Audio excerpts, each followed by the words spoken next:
What is up, brothers and sisters? Welcome to the Mitch Gray Show. Another awesome episode that I say this every show. I'm so excited for this show. And beginning of the year, I promised everyone that 2020 was going to be the year of guests. And we've had guests every show. This is actually the second show of four that we're recording this week. It just worked out that way. And friends, I'm excited. I love to talk about everything from music to art to leadership to business. And today I have one of my favorite people in the world on the show, Mr. Will Banister. Will, welcome. Thanks for having me, Mitch. And I'm excited. You and I have been trying to work this out for what feels like 6 months now. I know it. I know it. Well, I'm not always. I get buried in my messages and all that, Yeah, yeah. and dadgummit, I, lose track of stuff. I feel you, man, and it's been a busy season for you. Before I've been saying this every show for the last 3 weeks. When you listen to this show in a year, you'll have to remember that we're in a worldwide pandemic, and so everyone's Yes. schedules. But before then, man, you were burning the road. So if you don't know, for those listening, I didn't say this in the beginning. Will is a country music artist, even more than that, a great man, a great human being, has a wonderful family. Will and I go back a ways, but you need to know his music is A, as country as it gets, but B, I say that respectfully because it's organic as it gets. And I love that, man. So now that they know you're a country music artist, before the pandemic, man, you were running everywhere. I was, Mitch, and thank you for all that. Yeah, man, I was doing a lot of band shows and a lot of solo gigs, and just working everywhere I could. It's always a pleasure uh, to get to play music for people. And the cool thing is for years I was scared of doing them solo gigs because Yeah. it's Yeah. I'd been playing with a band for so long, but I got to really enjoy them. And one of the reasons is because I got to try out all of my new original stuff, Hmm. Yeah. and so yeah, it was busy and it was fun, Yeah. So Yeah. Well, this is what you do. You play music. And so it's good that you're busy playing music. yes, sir. Yeah, it Yeah. is. Really good. Really good. Will, your new album, man, Everything Burns. I'll tell you what, I had three albums. Let's see, that came out on the 24th of April, correct? So we're a That's right. couple of weeks out. So I had three albums that week of artists that I really enjoy. You were one of them, and I had 3 nights that week that I stayed up till midnight just so I could get the album downloaded. I tend to Oh, do that when there's music coming out that I want to hear. I'm like, I can't sleep. I got to have this stuff. It's a great album, man. It is. well, thank you. Good job. You've had some good work in the past. What is this? Probably your seventh or eighth album? Is that right? No, actually, this is well, it's my fourth album of originals. Okay. I mean, Okay. Yeah. now there was previous in my teenage years. I did some acoustic stuff, covers, and then Right. I've done a cover CD too. So, Yeah. but Yeah. yeah, officially, I guess it's my fourth So we'll call it your fourth original. fourth studio album is what we'll make it Yeah, sound real official. But there you go. man, it's great. From start to finish, it's got. I would call this out of your past couple of pieces. I would call this your most diverse album. You've got some stuff on there that I think probably for your flavor of music, you're pushing the envelope a little bit, man. So that's not always Well, easy. yeah, I'll tell you. This whole album, uh, when I started writing, uh, I wanted to. Uh, I'm trying to think of how to say it. I didn't want. I wasn't selling out, but I was trying to. I don't know, bring it a little bit more present day. Hmm. I mean, Hmm. so and keep it country. I mean, like I said, I didn't want to sell out, Yeah. and also I went and wrote with some people, which I've Right. never really done that before, and so that pushed me a little bit to get out of my comfort zone. I guess is what I'm trying to say. But Yeah. I'm really proud of how it turned out for Yeah. sure. It's good, man. It is Thank you. really, really strong, really good. I know it's getting quite a bit of radio play already. Yeah, I've got. We've released "Easy to Love," the first single Hmm. off of there. Um, back, well, I don't know, a month and a half ago or something. I think it was early To March or something Texas, like that. Yeah, something yeah, like that. yeah. And we released it to Texas radio, and last I seen it was 72 on the charts there. So Nice. it's real exciting. Yeah, We're just kind of starting out, and it's been going good. yeah, yeah. And so it's exciting. Your vocal on that track, "Easy to Love," is you've got a great vocal, man. But your vocal on that song is really good, Oh, thank you, really, man. really good. I really appreciate it. Yeah, really good.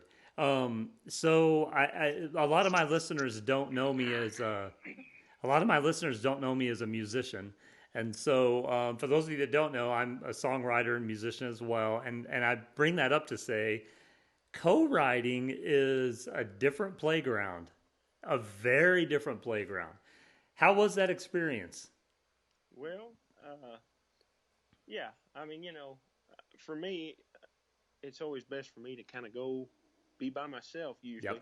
yep. So when I entered the co-writing field, I jumped right in there with a guy named Roger Springer, Okay. and I'll tell you what, it's like getting thrown in with the wolves. I mean, not the wolves, but Yeah, it's like everything up there in Nashville. yeah. If you're a player or whatever, you go up there and you get humbled. Right, You know, right, right. and so I felt like, and I still kind of feel like it when I write with him. Yeah. Coming back with my tail tucked between my legs, Sure, sure. and just realizing that I've got a lot to learn, and it's great to be around them guys and see how they think and Hmm. how they operate and stuff. But Hmm. yeah, it's a totally different world, and I still ain't got it figured out. I don't feel like. Right. Yeah. So how? So first of all, let's backtrack a little bit. What motivated you? Because if I remember right, your other albums, you pretty much wrote all the music. I know you also work with a guy you have for years, Johnny Mohair, Yes, who is in his own right has his claim to fame in the music history of the world. But for the most part, you did most of the writing. Is that correct? I did. Yeah. I think the first album I ever did back in 2010, I wrote every song on there. Lyrics and melody. Right. And the second one, I had I wrote one with Johnny. Actually, he had already wrote the song, but he was happy with the choruses, and so he gave me that, and then I put Right. some verses on it, and so we did that, and then I wrote a little bit with my brother, Okay. and Okay. cut one of his songs for Yeah. two or something, and kind of the same with that third album I did, What Right. a Way to Live. Right. So I mean, really getting in a room and bouncing ideas off, Yeah. and you know like I said, pushing my comfort zone. That was this album. Yeah. First, I've got to do that for sure. So, So what motivated that to make that shift from pretty much doing everything you're on your own writing wise to now uh, co-writing? well, opportunity, I Yeah. guess. Yeah. I got to meet some of them guys up there, and plus, also I wanted to grow Yeah. in writing. I don't know how many times I've scoured the internet, trying to figure out what was so and so's Merle Haggard's Right. technique, Yeah. but Yeah. you can't Yeah. write that stuff down. You just Right. got to go in there and sit in with them Yeah. and try to figure it out. I mean, I guess it's at least I can't figure it out Right. Right. any other way. So how just in the short, probably year or two or so that you've been co-writing seriously, have you noticed a change in your style, thinking process? What has it done to your creative plug? Yeah, it has. I'll tell you what it's done is I've always okay. There's a few things here. Good. I've always kind of wrote in spurts Yes. for years, and so I'd kind of go through a little spurt, maybe a month, two, maybe three, Hmm. and it seems like I just wrote a lot and then dried up. Yeah. But now, and also I would kind of start typically from a title, you know what I Okay. mean, Yep. Yep. or an idea, Yep. and every once in a while that I wouldn't do it that way. But these guys up here that I've been writing with, they seem to be. Well, he is. Roger is. He's melody Mm-hmm. oriented, Mm-hmm. so he kind of starts picking on a melody, and then just. I told him. I said, "Dang, everything falls out of your mouth. You got to write it down, Mm-hmm. 'cause Right. he Right. he just naturally a lyricist, I guess. Yeah. So I have been plunking around on some melodies, trying Yeah. to just do it that way, Yeah. um, and just kind of let it come to me. But like I said, I'm not very good at that yet. I still, I have to have an idea. Seems to me, Right. to start with Right. at this point. But I have been experimenting with that, and stylistically, I don't guess anything's changed too much. I grew up listening to traditional country, and my writing buddies, we're on the same page right Yeah. now. So, Yeah. you know, Yeah. It's interesting. I want to go two places from things you've just said. Yeah, it's from what I've learned, and of course, I do a lot of writing other than music, books and articles and content. But what I've learned is you have to continue writing. It's a process. And the best piece of advice I had years ago was I think I was reading a book, and the guy said, if you're going to be a real writer, you have to write every day. And I think that's applicable no matter what platform you're writing on, whether you're a poet or a songwriter or an author or whatever. You have to put that into practice every day. And I don't think talent ever dries up, but what I do think can dry up is the ability to communicate well right. and tell a story well. And that's what music is, especially country music. It's just storytelling. And that's why Haggard and Jones and George Strait could all write great songs because they were just telling stories in musical form. Right. That's a real miraculous thing, man. And so I think it's just that idea of, yeah, every day you've got to flex that muscle and you've got to exercise that muscle. Whether it turn and the thing I had to always tell myself and still do, it doesn't really matter if it turns out good.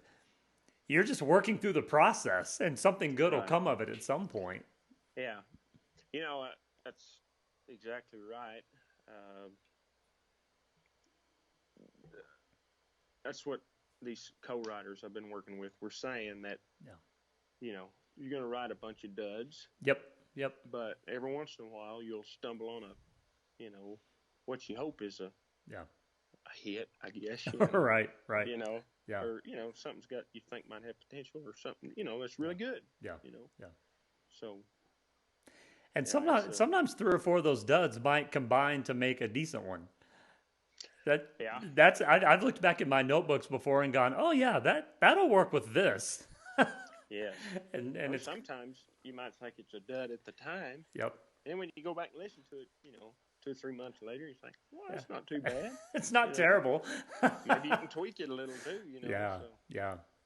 Okay, so let's go back to your love of country music, and I want to bring this up because music is an interesting thing. You and I grew up on the same exact music. The interesting thing is it manifested itself very different in our lives as we became. Man, I can't play country music to save my life. I can write it okay, but I can't play it or sing it. But I grew up on the same artist you grew up on, and I've talked to other musicians, and it's the same thing. It just kind of comes out the way it comes out. So what made you grow up with these artists and then continue following that path of sticking with country music? Well, I grew up with it because my dad and his dad, my grandpa, Daddy had a record collection of Hank Williams, Senior. Yeah. And so I don't remember ever not listening to him, and Haggard. Those are two of my favorites. But George Strait, Charlie Pride, Marty Robbins, all that stuff. It's just all I heard. Yeah. And at a young age, when I was a little kid, I just wanted to be just like Daddy. Yes. Yes. And Mom would try to expose me to some other stuff. And I remember one time she showed me that song "Red Red Wine," and I'm not bashing the song, Right. but it was Right. the UB40 version of it. Okay. Yeah. And Yeah. so she before she said, "Now your dad likes this song," and so I said, "Okay." So I listened to it and I said, "Oh yeah, that's great," Well, he'd come back from wherever he was, and I asked him, "Daddy, you like that song Red Red Wine?" "No, I don't like that song." I mean, I was mad at Mom. That's funny. So starting out, that was Yeah. that. But Yeah. turns out I'm a little hard headed and Sure. Sure. stubborn, Yeah. and Yeah. I like to just I like what I like, Yep. and that's it. And I can't Yeah. explain it any more than that. I don't guess, but high school I got some uh, not picked on, just razzing, Right. Right. Right. Man, you need to listen to some newer stuff, Yeah. Yeah.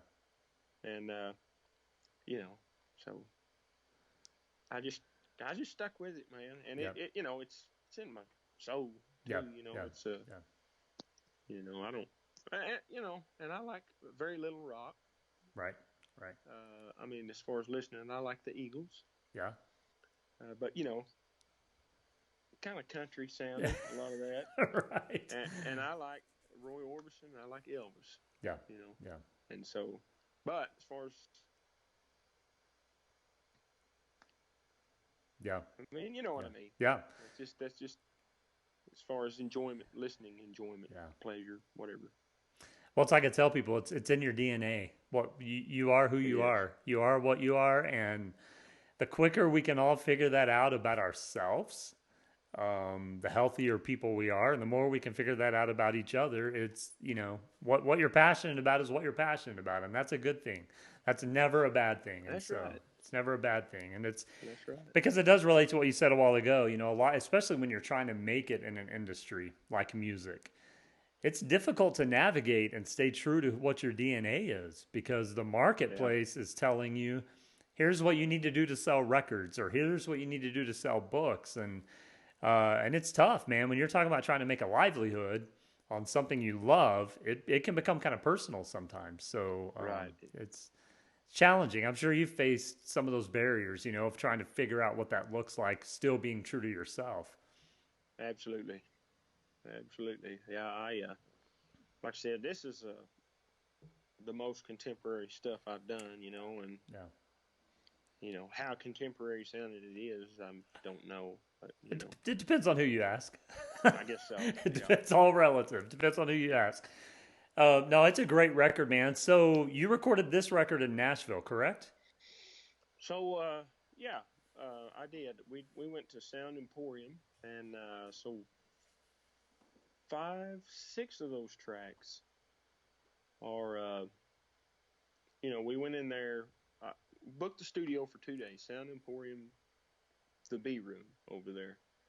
Um, and so the first day we hired a lot of the Nashville session players, Mm-hmm. like Eddie Bayers. I mean, Mm-hmm. they were the guys in the '90s and early 2000s and Yeah. stuff. They were on every record, and so we used them for bass, drums, piano, and an acoustic player. Just laid down the rhythm tracks, and I cut my vocals in there. And each time that acoustic player would go in there and layer another guitar, I'd go in there and sing another track. So that way, when Right. I got done, I'd have a whole bunch to pick from. Right. Right. And uh, so then the next day, it was my band. We went in there and laid Mm-hmm. down the drums, um, bass, piano, and then I hired a Nashville acoustic player because I wanted somebody really locked into Right. that, and Right. I wanted to focus on singing. And Yeah. sorry, but yeah, I just wanted the absolute best for it, Yeah. and plus Yeah. it was a bucket list thing too, Yeah. Yeah. Yeah. and it's just a great thrill. And my drummer, he got to meet his idol. Yeah. I mean, not Yeah. idol. that's not the right word, but his favorite drummer. Sure, You know, sure. Yeah, yeah, and so yeah, it was just a great experience. And but yes, and then on the overdub stuff, we used some of my guys and some more Nashville guys. right, right. I had it mixed by a guy out there named Ed C. I think he did a great job. Had Yeah, it mastered out there, yeah, and so yeah, it was just a. And I did that because there again, I wanted it to sound contemporary. I mean, yeah. more contemporary, and just try something different. Right, right, right. Yeah, the recording process is there's more to it than the average listener can even imagine. I mean, it's an incredible process, and I tend to be one that I enjoy all of the process uh, from the writing to the recording to the mastering to get. I just enjoy that. I talk to so many musicians that just don't enjoy that side of the process. Where are you in that? I think I know the answer to this, but where are you in the whole process? Are you a guy that says, "Man, I just like to sing and get the music down"? Or are you a guy that's really hands-on and wants to be a part? I I do. The recording aspect of stuff intrigues me. Yeah, same, Always same. has. Even when I was a little old kid, I was noticing stuff like, I mean, just real details. I listened close. Yeah, As a teenager, I shouldn't say a kid, but just little things, and it always intrigued me. And then, talking to my brother or somebody, that just, did you hear that snare hit right there? right, You know, right, I don't right. care about that. I just like the song, Yeah, So, yeah, but yeah, it intrigues me, and I like to. And it actually, I took a more of a. There was a couple songs that I had some guitar lick ideas on, hmm hmm but for the most part, I didn't really lay any of those down, and I wanted to stay away from that because I wanted to get the musician's perspective on it. I mean, you know what yeah, I mean? yep, yep, yep. So I took, in a way, I took a little bit of a hands-off approach. Right, Same with mixing, yeah, I helped mix those other ones, and so I just kind of wanted to lessen my input, but it yeah, does intrigue me, yeah. And if I hear something, I'll say, well, how about, you know what I mean? Right, right, Uh, but right. but yeah, Well, and I like this album's next level compared to your other ones, and so taking a more hands off approach when you've hired those studio musicians to come in, that's a different game, man. It's different than when you recorded in the past in your own hometown with with Johnny or whatever, and it's kind of up to y'all to get it right. sure, And so yeah, yeah, that's totally understandable, man. That's yeah. good.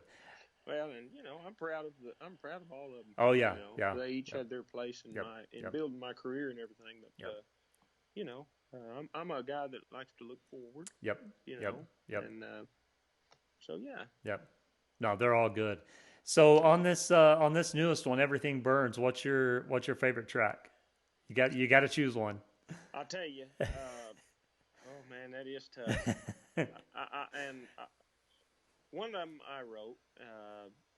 I'll answer it definitively. Okay. Uh, the one I went into the studio more worried about than any of them was one called "It Just Ain't Working Anymore," and Mm-hmm. it had a little bit more of a. I didn't know how that was going to turn out, Mm-hmm. but once they laid it down, uh, they they they got the feel just Yeah. incredible. I thought, and I was really proud of it. And what I was worried about was straying too far off of my. Original idea. Yeah. Yeah, Yeah. I didn't want them to go in there and make it too rocky or Yeah. something. Yeah. I guess because I'm a country guy, Right. and I like to stick to it. That being said, I would have to say that's my second favorite, and my favorite is probably one I didn't write at all. Yeah. I didn't. I wish I could take some credit for it, but I can't. It was written by Roger Springer and Robert Arthur, and it's called "A Woman I Can't Live Without." Mm-hmm. Mm-hmm. Uh, I'm a sucker. I like them old soft. Yep. Yep. Well, I like slow songs, and I like heartbreak songs, but Yeah. uh, I like love songs too. I just like Yeah. I'm a ballad kind of guy. Yes. Yes. If Yeah. I can get away with doing a whole album of ballads, I do it. But you really can't do that. So That's in But that's in the future. Put that in your notes. One day you're going to do an album of ballads. Yep, yeah, yep. when I don't want to sell many, Right. probably. Right. That's a good one, man. That's probably one of my top three or four on the Thank album you. for sure. It's a great. Yeah, I didn't know who wrote it. I miss back in the day when we could buy a CD or a cassette, and you opened, like, the best thing to do on those was to pull out the cover and read the lyrics and see who wrote it. And some of them would Yes, put who played on it. I remember some artists would put, that was the coolest thing, man, and you can't do that anymore, and it's yes, kind of a bummer, it And is. I've got a physical album. I'll get you, and it's got all that information in there. nice. I miss that too. Yeah, yeah, And when I hear something these days I like, yeah. first thing I do is hit Wikipedia Yep, or All Music, yep, one of those, to yep. see if it's listed. But a lot of times it ain't.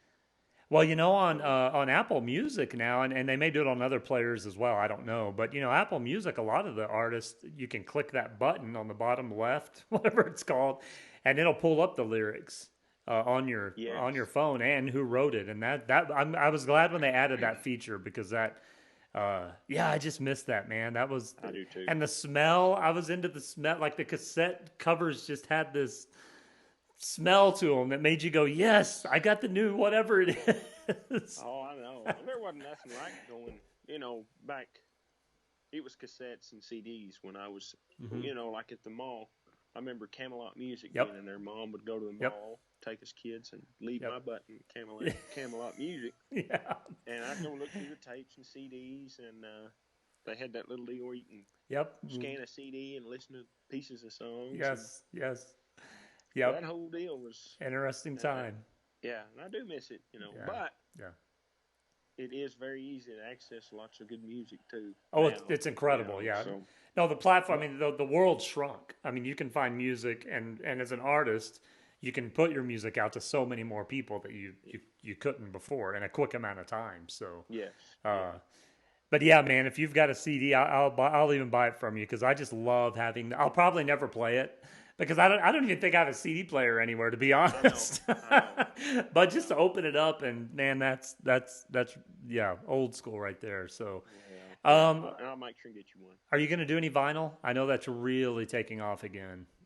I'll tell you what, that would be, even just for me, Yeah, uh, I would love to get a record yeah, of my album, yeah. put it on the vinyl, just to hear what it sounds like. Because you know what? Oh yes, Like we were saying, well, I like a lot of old stuff, yeah. Hmm. Hmm. and for years that stuff was so hard to find. You couldn't find it in Camelot Music. It Right. was, kind of, but I could get on eBay and find a vinyl record of it Yeah, a lot of times, yeah, and so I'd order a vinyl record.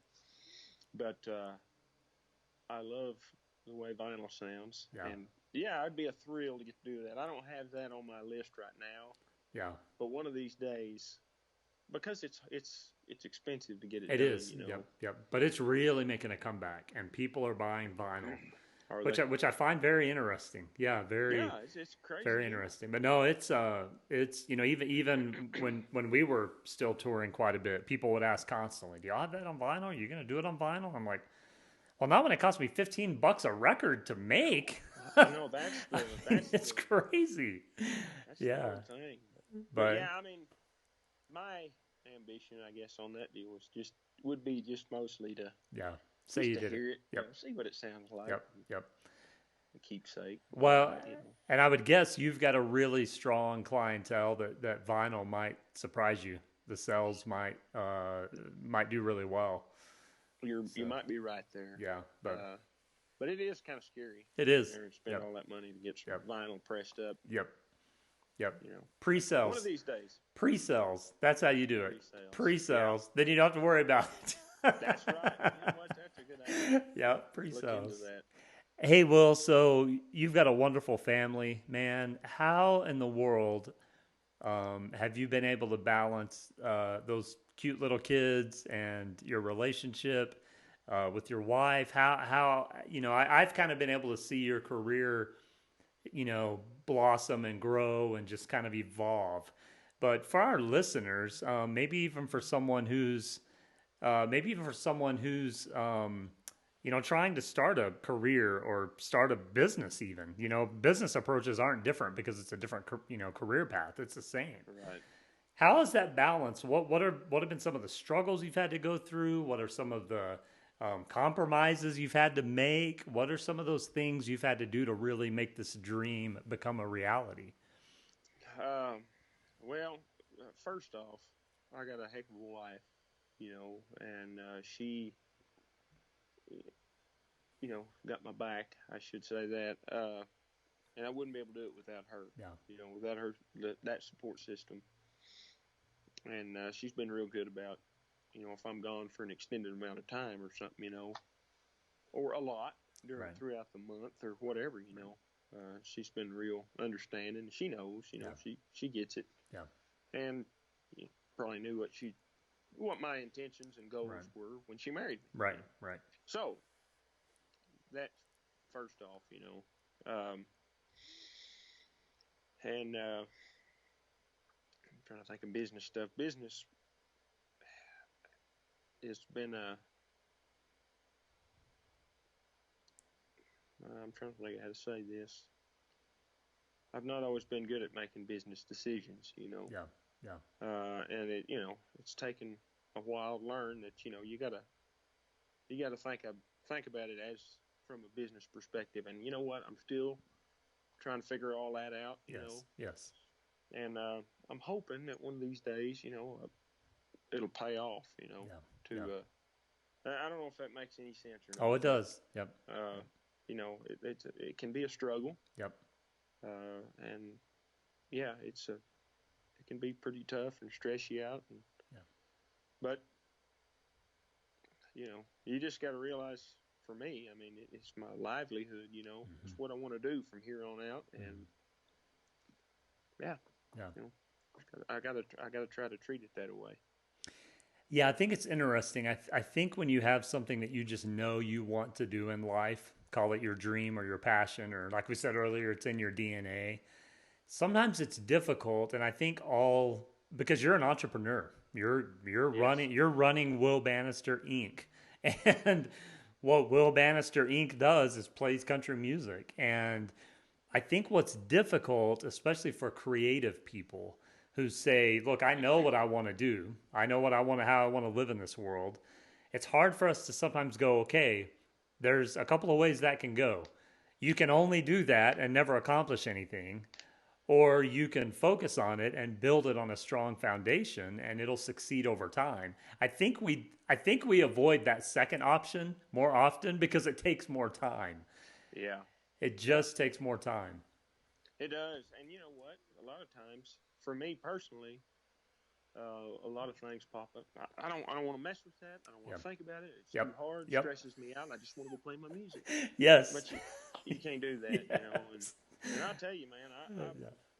there's certain things that worry me sick. Wake Yep. me up in the middle of the night just thinking about it, and I got Yep. canker sores real bad. When I start getting stressed out, Right. my mouth just blows up with everything. Yeah. Yeah. And yeah, Yeah. it really is kind of a tough business. I mean, Yeah. from my limited experience, Yeah. Yeah. there's been some tough moments for sure. Yeah. Well, I think it is for everybody. I mean, who likes doing accounting? Most Yeah. entrepreneurs don't. Who likes doing taxes? Most entrepreneurs don't. Most of us aren't very good marketers. We were talking about before the show. Most of us don't enjoy promoting ourselves, but Yeah. we have to promote ourselves, and it becomes a Yeah. challenge.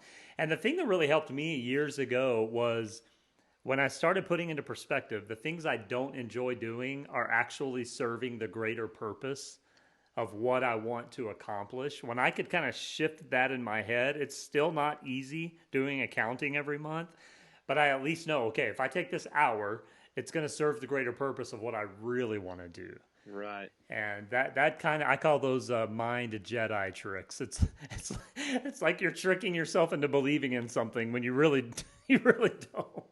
Right. Well, I'll tell you, when you're, I mean, accounting wise, I let it build up on me. Yep. Darn it. And Yep. it would be Yep. easier if I just sat down Yes. every month, like you said, Yep.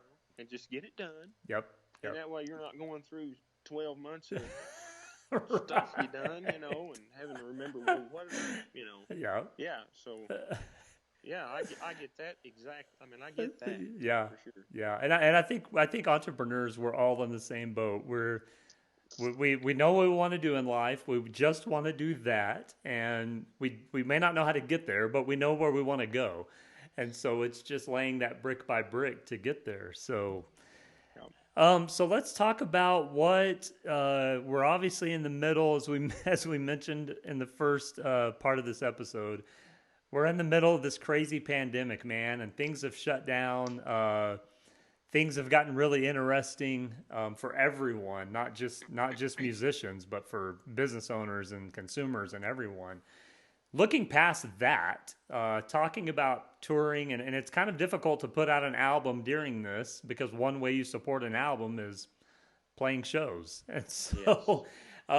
so I want to talk about first, what do you see kind of the direction you're headed tour wise after all this is lifted? And then I want to come back after that. I know you've done some things on social media during the pandemic that have been really cool. But first, let's look forward. Kind of what do you have some shows booked moving forward? Are you booking Uh, shows? What does that look like? I've got a few.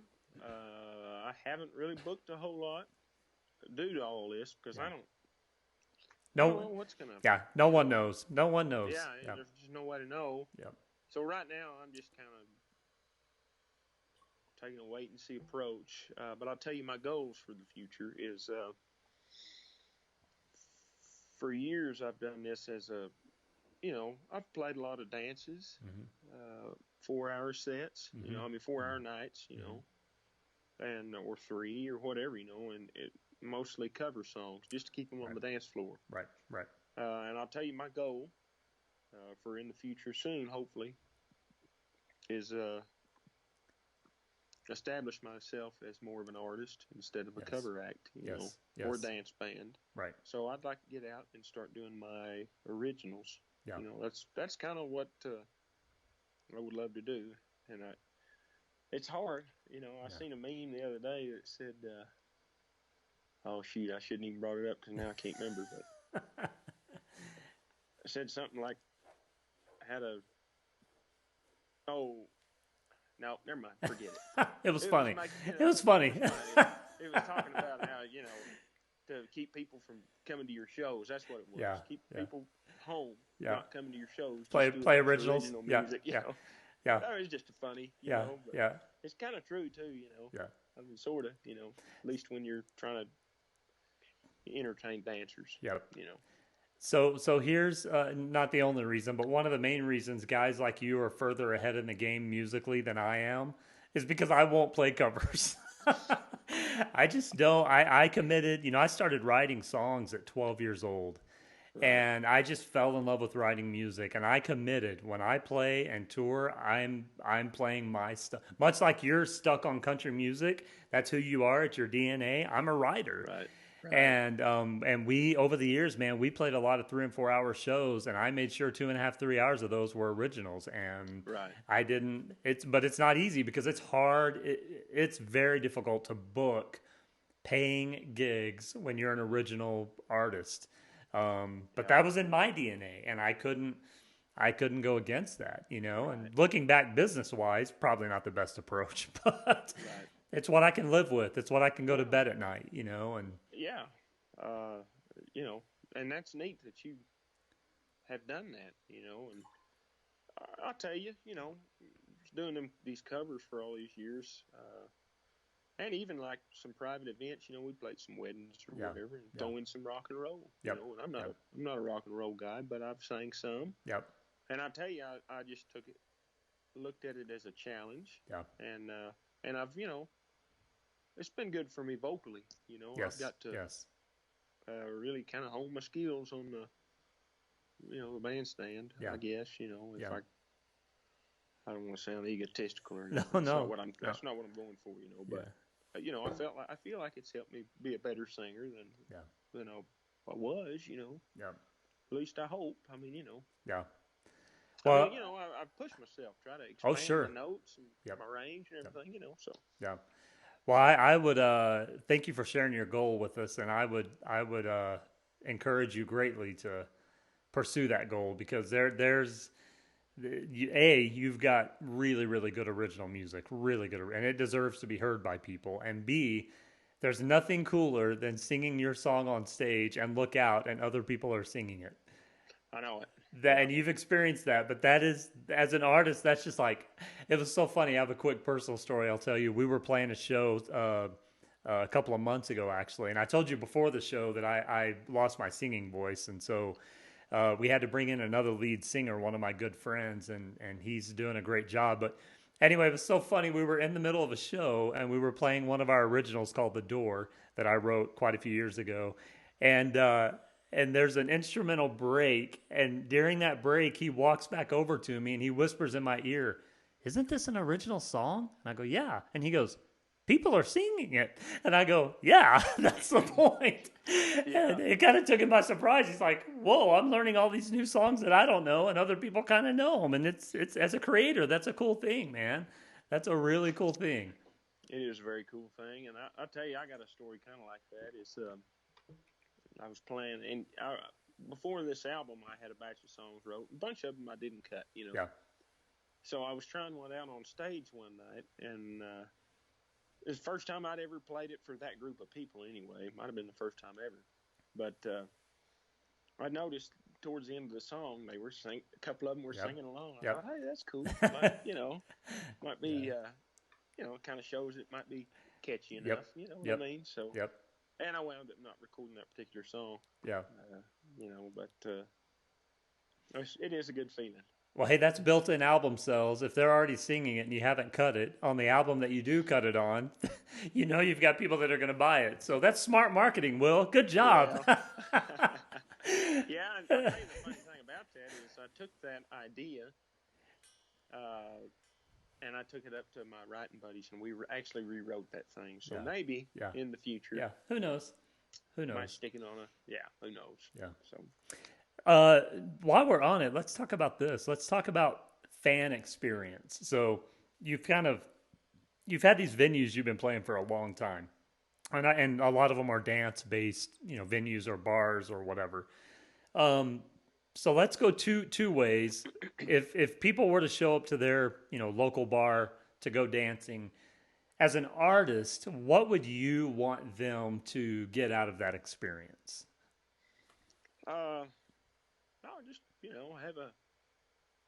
Just to have fun, and you talking about doing just what I've been doing? Yeah. Just that's an interesting question. I don't know. Just want them to enjoy themselves, maybe it's always nice to make an impression, get a message on Facebook the next day or whatever, saying, really enjoyed your stuff, my goal too is to keep them on the dance floor. Right. And it's fun, looking out there, seeing them have a smile on their face and coming by the bandstand, pointing at me or whatever, So I guess that's it. Yeah. Just have fun and Okay, second part of that question. Okay. You're in the future and you're now playing shows where it's you and all of your original stuff.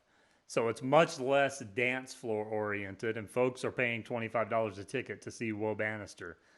Okay. What do you want that person to get out of your show? Well, I would like them to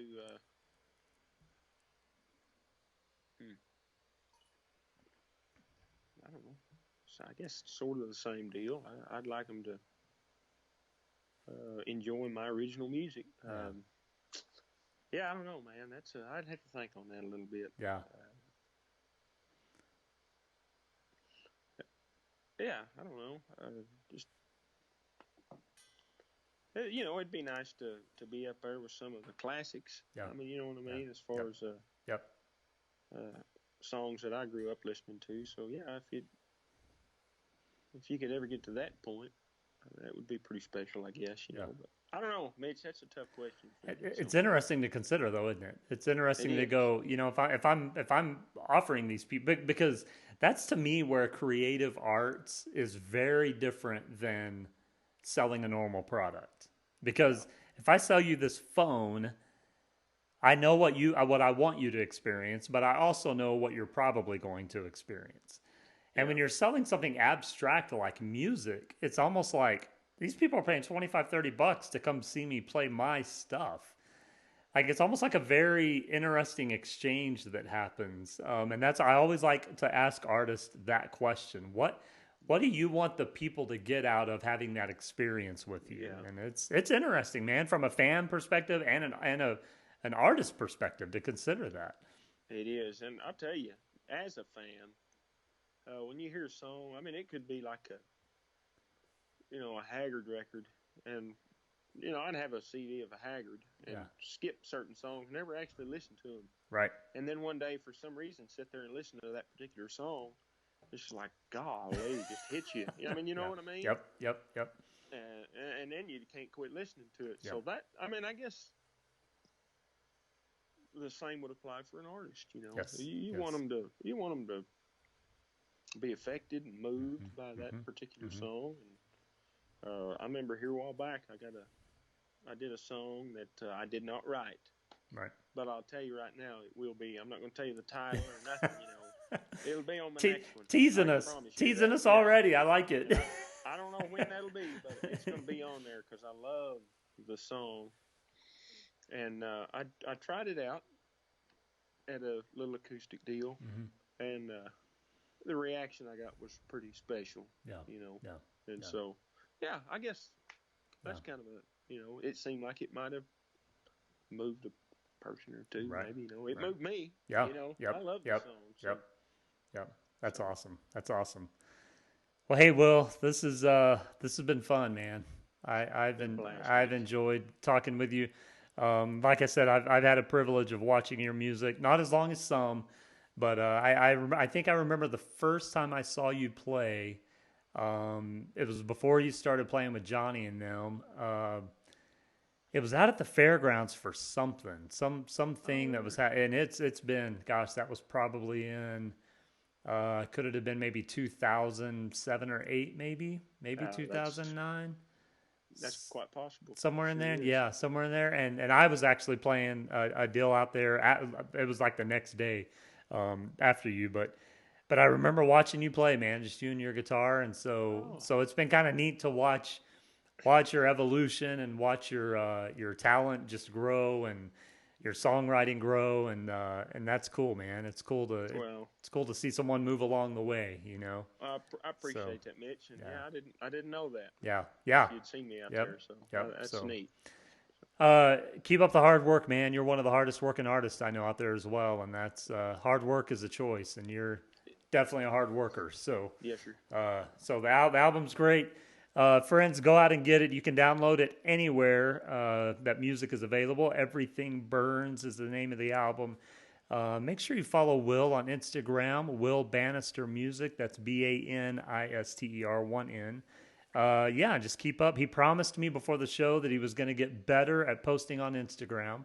So we need everyone to go follow him to make sure that he does that. So I'm going to help him out and make sure that happens. So I appreciate it. Hey, Will, before we go, two things. Number one, anything else you'd like to leave with the people that you can think of? Anything you want to tell them before we finish up? I guess if it's all right, might tell them to go check out my website. Yes. What is that? willbanister.com. Okay, good. It's real easy. Good. Just thanks. Yeah. I guess. Yep. Good. Hopefully you'll have a lot of downloads and new fans after this. So the music's great. And I'll tell you, friends, whether you're a fan of country music or not, I know everyone is a fan of good storytelling. And so whether you like the genre of country music or not, you like storytelling. And this album is full of great storytelling. So, okay, Will, last thing. So I have something I do with all of my guests on the show. I have 5 questions that I'm going to ask you. Okay. And you have to resolve to one answer. No more than one answer. I mean, one word answer. I'm sorry.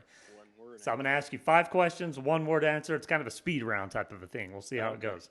Okay. Regarding books, do you prefer digital or paper? Audio. No. Digital. So digital. Okay. Yeah. That'll work. Coffee or tea? Coffee? Do you like it black? Black. Yeah, okay. What's one guilty pleasure that you have in life?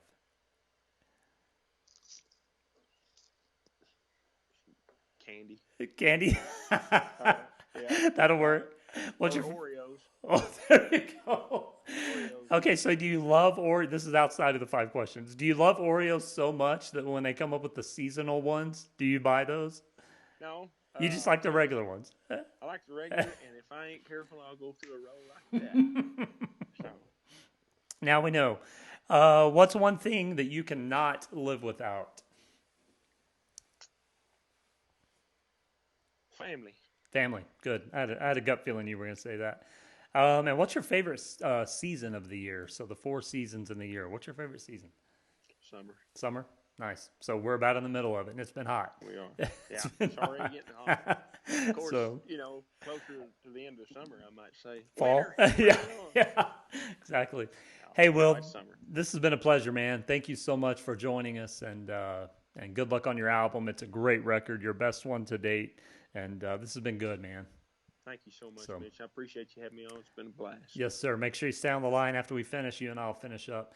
Hey, brothers and sisters, thank you so much for listening to The Mitch Gray Show. Make sure you subscribe on iTunes or wherever you listen to podcasts.